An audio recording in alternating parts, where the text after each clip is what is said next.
Saudara Polda Metro Jaya baru-baru ini menangkap seorang dokter kecantikan palsu lantaran diduga melakukan tindakan medis yang tidak sesuai prosedur dan membuka klinik tanpa izin praktek.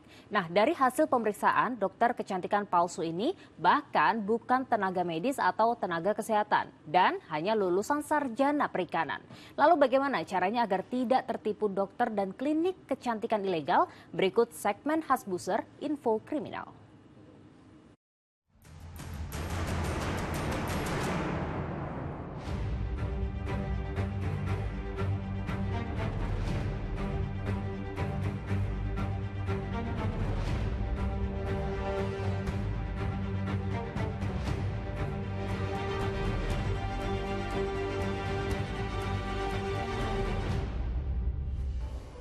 Peningkatan kebutuhan masyarakat terhadap perawatan kulit dan kecantikan telah memicu maraknya praktik kecantikan ilegal.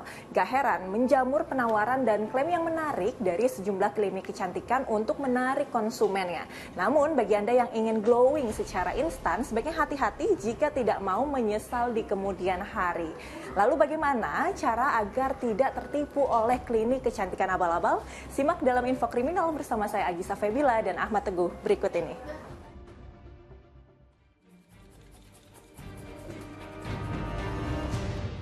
Inilah beberapa cuplikan video yang diunggah di akun Instagram pribadi milik tersangka RA, seorang dokter kecantikan abal-abal yang ditangkap Polda Metro Jaya.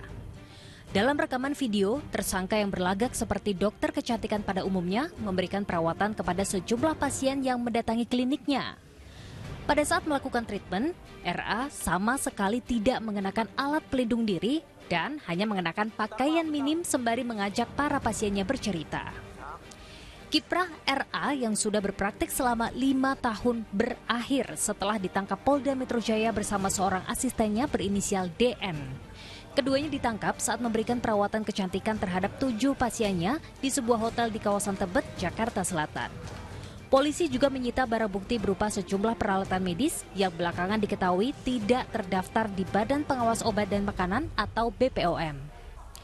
Dari hasil penyidikan, tersangka juga bukanlah lulusan fakultas kedokteran, melainkan lulusan sarjana perikanan. Dalam sekali perawatan, tersangka mematok tarif antara 15 hingga 85 juta rupiah. Tersangka dibantu oleh tersangka DN yang sedang melakukan treatment derma roller terhadap 6 orang perempuan dan seorang laki-laki.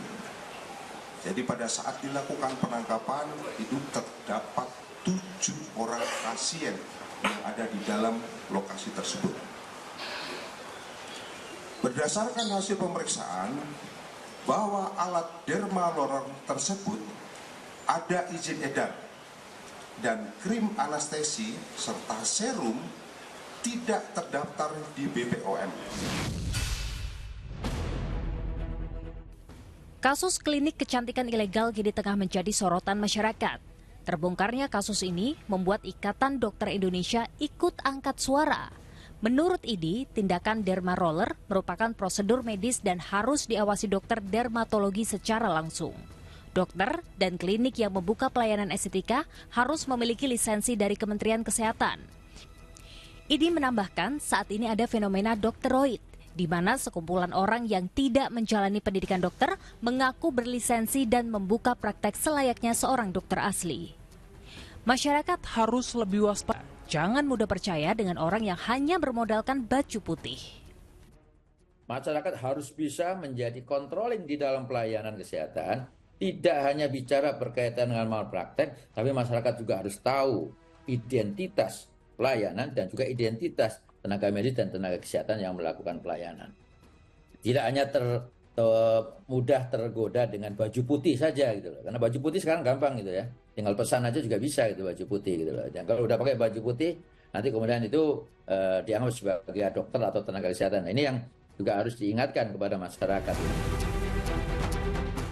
Dokter kecantikan palsu patut diwaspadai masyarakat. Alih-alih membuat glowing dan menuntaskan masalah kulit, dokter kecantikan palsu biasanya menambah masalah baru bagi kulit.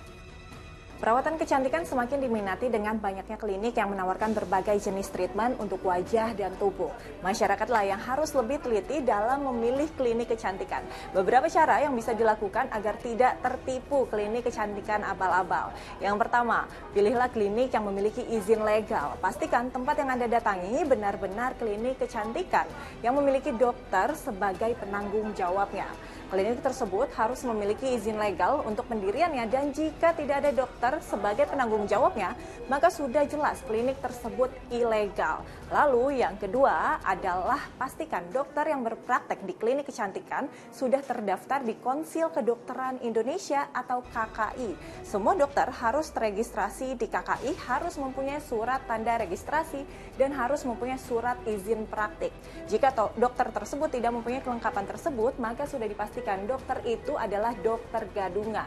Untuk mengeceknya, Anda bisa mencari nama lengkap dokter tersebut di website KKI dan jika nama sang dokter tidak terdaftar, maka Anda patut curiga. Yang ketiga, apabila Anda menemukan klinik kecantikan yang mempekerjakan dokter lulusan luar negeri, maka dokter tersebut harus tetap memiliki surat izin dan surat kompetensi penyetaraan dengan pemerintah Indonesia yang terdaftar di Konsil Kedokteran Indonesia.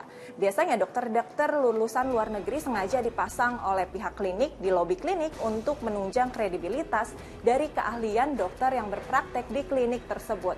Yang keempat, klinik kecantikan harus memiliki instalasi farmasi yang jelas. Klinik kecantikan yang benar seharusnya memiliki tenaga kesehatan dan instalasi yang semuanya sudah terdaftar izin praktiknya. Instalasi farmasi ini artinya memiliki izin dokter, izin perawat, dan izin apoteker yang dikeluarkan oleh Dinas Kesehatan pemerintah setempat. Jadi jangan ragu untuk mencari tahu latar belakang pendidikan dokter klinik kecantikan Anda lewat kenalan, internet, atau bertanya langsung di klinik. Yang terakhir adalah jangan mudah tergiur dengan harganya yang murah. Apabila ada tawaran harga murah, Anda harus curiga karena jika harganya murah, seringkali perawatan kecantikan bukan dilakukan oleh dokter. Semisal ketika Anda di sebuah salon yang ranahnya melakukan tindakan medis, itu sama sekali tidak benar atau salah. Melakukan tindakan medis, aturannya harus di klinik, bukan di salon ataupun rumah pribadi. Sekalipun yang melakukan tindakan medis itu adalah dokter, karena aturannya untuk bisa melakukan tindakan medis, wajib klinik yang ada perawatnya dan alat-alat penunjang.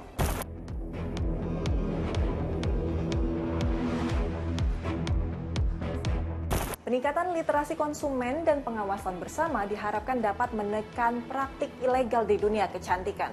Jangan sampai niat mempercantik diri malah berujung pada masalah kesehatan. Demikian info kriminal kali ini, saya Agisa Febila dan Ahmad Teguh pamit. Sampai jumpa, salam SCTV.